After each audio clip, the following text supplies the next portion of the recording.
There is a moment, you have felt it, even if you have never named it, when something shifts inside your chest while you are watching the news. It is not thought. It happens before thought. A face on a screen. A map with red circles. A number. Threat level elevated. A phrase repeated so many times across so many channels that it begins to feel less like information and more like weather. Something that simply is. Something you did not choose to be inside of. Something that changes the temperature of your entire day before you have even decided what to believe about it. That feeling, that involuntary tightening, that low hum of background dread that makes the world feel slightly less stable than it did the moment before, has a name in the dark psychology of power. It is called managed fear. And managed fear is not about lying to you. Let me say that again, because it is the single most important psychological truth this channel has ever offered. The most sophisticated and the most effective forms of propaganda in human history have almost never worked primarily through lying. They have worked through something far more precise, far more durable, and far more difficult to defend against. They have worked by deciding which truths you are shown, in what order, in what emotional context, and at what volume, until the picture of reality inside your head is exactly the picture that serves someone else's purpose. The Iraq War in 2003 was not sold to the American public with straightforward fabrications, though fabrications existed. It was sold with a very specific selection of real, or at least plausible, intelligence presented by credible figures in a context of post-September 11th fear that had already primed the public's amygdala for the worst-case interpretation of any ambiguous threat. Secretary of State Colin Powell held up a vial of white powder at the United Nations, and the image did not need to be literally true to do its psychological work. It needed only to be possible. Possible plus frightening, plus repeated plus authoritative equals belief. Not because you are weak, because you are human. And right now, in the first days of what may be the most significant war the United States has initiated in 20 years, that exact mechanism is running again. The question is whether you can see it while you are inside it. Because seeing the mechanism is not cynicism. It is survival. Today on Quiet Power, we are going to decode the dark psychology of war propaganda, not as an abstract historical exercise, but as a live, real-time examination of the psychological system you are currently breathing inside of, whether you know it or not. This channel exists for exactly this kind of decoding. We do not take political sides. We examine psychological systems, the ones that operate on your mind without your knowledge or consent. If that matters to you, subscribe right now and turn on notifications. Because what we are about to go into is the most important psychological education of this moment. And the earlier you have it, the more of yourself you get to keep. The first thing you need to understand about the dark psychology of propaganda is that it is not a modern invention, and it is not the exclusive property of authoritarian regimes.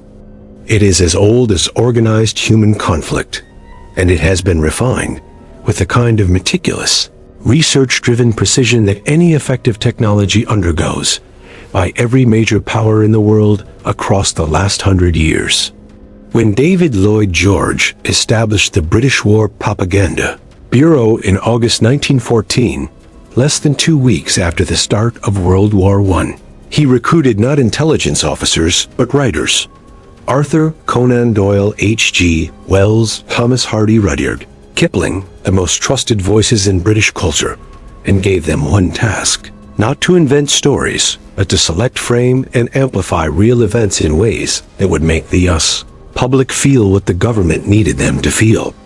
Over 1,100 pamphlets were distributed to neutral countries across the war.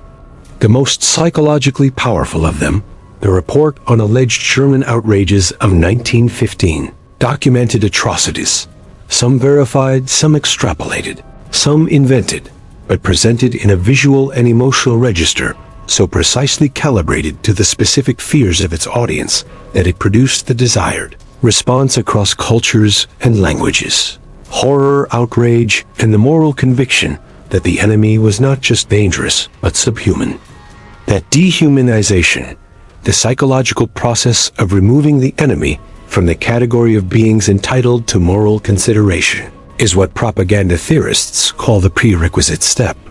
You cannot sustain a population's willingness to accept mass killing at scale without first making the target of that killing feel like something other than a fellow human being. And you do not accomplish that through explicit instruction. You accomplish it through the sustained, repetitive association of the enemy's image with specific emotional stimuli, fear, disgust, moral contamination, until the association becomes automatic. This is classical conditioning applied to political psychology, and it was understood and deliberately deployed by every major warring power in both world wars with a sophistication that the public rarely fully appreciated because the mechanism was invisible from inside it. What makes the contemporary version of this mechanism more powerful than any previous iteration is the combination of social media's algorithmic amplification and what communications researchers call the availability heuristic, the well-documented cognitive bias through which people assess the probability and severity of a threat, based not on statistical evidence, but on how easily an example comes to mind. In the weeks before Operation Epic Fury launched, specific images circulated across American social media with extraordinary velocity. Iranian protesters being shot in the street, nuclear facility diagrams, the phrase weapons of mass destruction in a new context. None of these images were fabricated, but they were curated, selected from a vast universe of available information, and pushed through recommendation algorithms that amplify emotional content, because emotional content produces engagement, and engagement is the mechanism's oxygen. Every share, every reaction, every comment, including the outraged ones, fed the algorithm that distributed the image further. The managed fear machine in 2026 does not need a propaganda ministry. It does not need government censorship. It does not even need coordinated intent. It needs only a digital architecture that rewards emotional arousal, and an audience whose amygdalas are already primed by the accumulated weight of 5 years of pandemic, economic instability, and political polarization. The fear was already there, waiting. The machine found it and gave it a face. Here is the specific dark psychological mechanism that distinguishes the most effective propaganda from crude manipulation. The one that makes it nearly invisible from inside and nearly impossible to refute, even when you know it is happening. Researchers in the psychology of persuasion call it the emotional truth bypass, the process by which a communication that is technically accurate at the level of individual facts produces a fundamentally false impression at the level of the overall picture, because the emotional frame within which the facts are delivered overrides the analytical processing that would otherwise evaluate their significance, context, and completeness. Let me show you exactly how it works in the current moment. It is true that Iran has pursued nuclear enrichment. That is a fact. It is also true that the Defense Intelligence Agency's own assessment, as reported before the strikes, indicated that Iran was at least a decade away from a nuclear-capable missile that could reach the continental United States. From crude manipulation, the one that makes it nearly invisible from inside and nearly impossible to refute, even when you know it is happening. Researchers in the psychology of persuasion call it the emotional truth bypass, the process by which a communication that is technically accurate at the level of individual facts produces a fundamentally false impression at the level of the overall picture, because the emotional frame within which the facts are delivered overrides the analytical processing that would otherwise evaluate their significance, context, and completeness. Let me show you exactly how it works in the current moment. It is true that Iran has pursued nuclear enrichment. That is a fact. It is also true that the Defense Intelligence Agency's own assessment, as reported before the strikes, indicated that Iran was at least a decade away from a nuclear-capable missile that could reach the continental United States.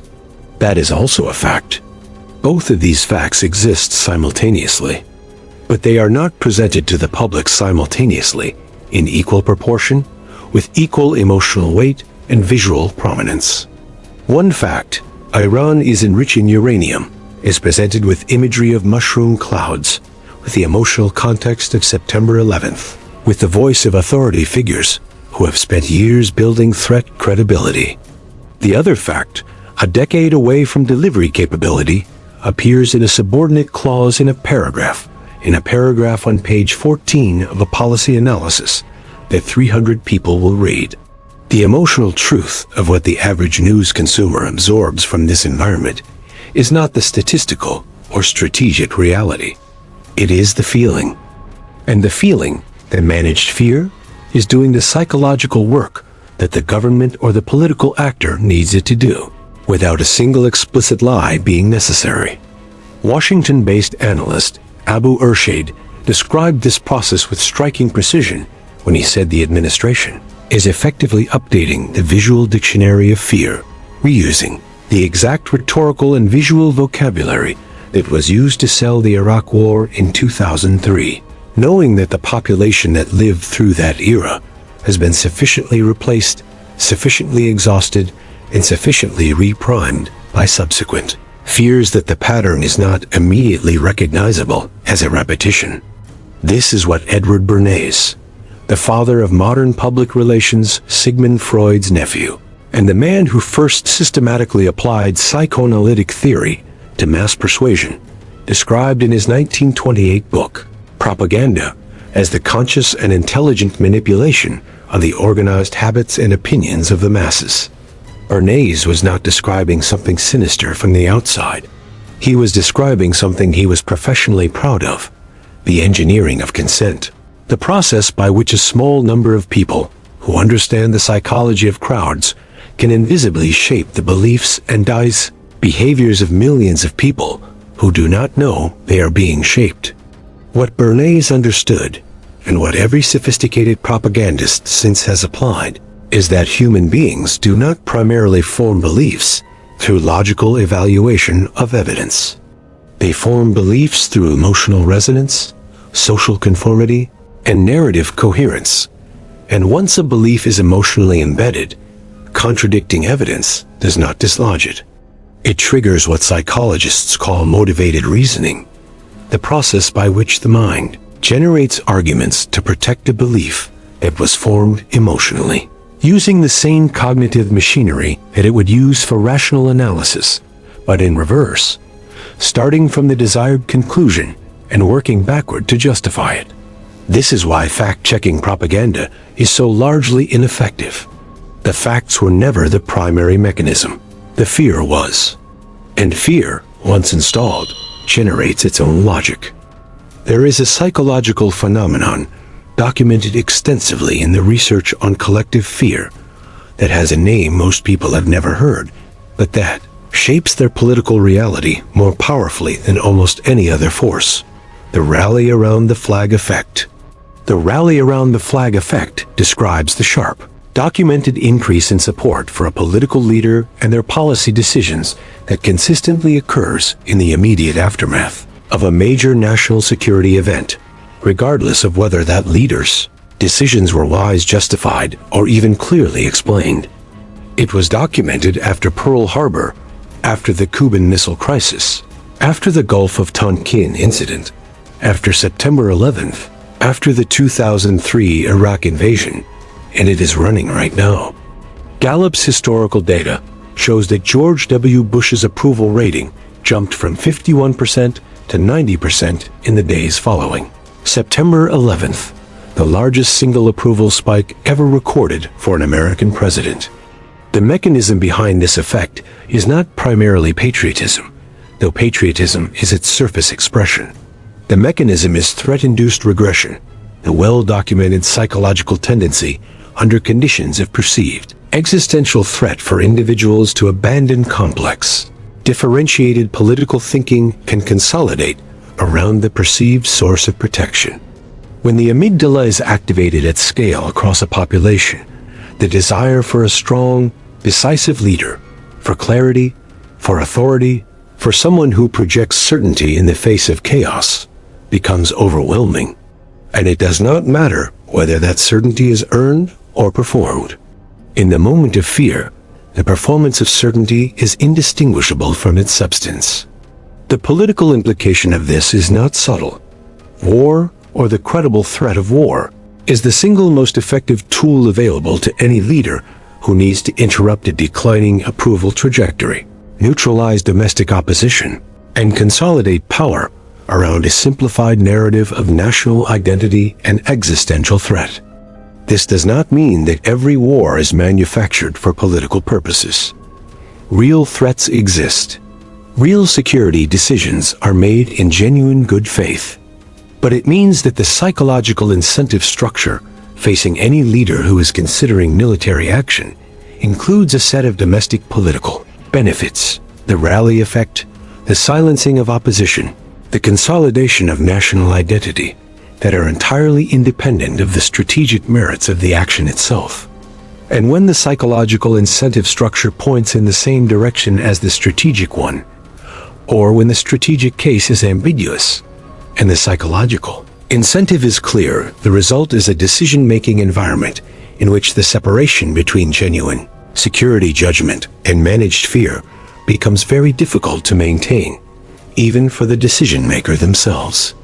This is what political psychologist Jonathan Renshin calls the motivated threat assessment, the process by which leaders who have already decided on a course of action for psychological, political, or personal reasons unconsciously weight the intelligence that supports that decision more heavily than the intelligence that contradicts it.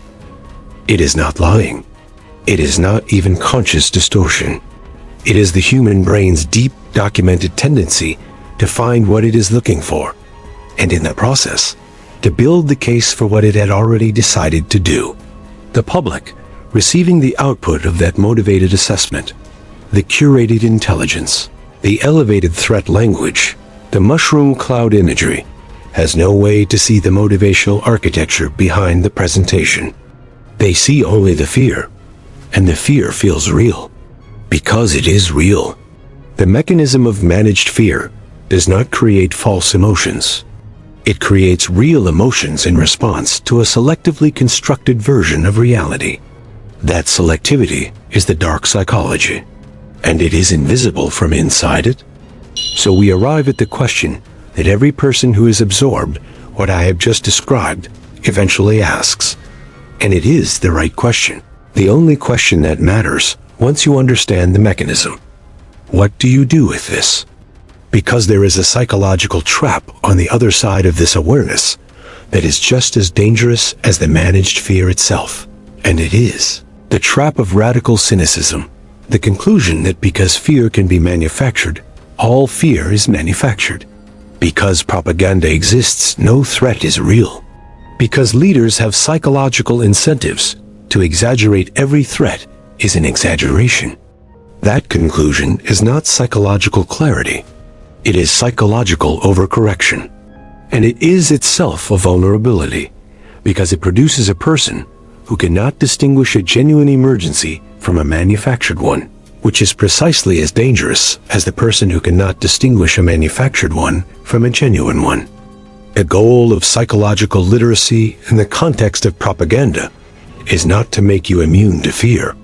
It is to make you the kind of person who can hold fear without being controlled by it, who can receive alarming information without either dismissing it automatically or accepting it unconditionally, and who has developed the internal infrastructure to ask a specific set of questions before allowing that information to determine their beliefs and behaviors.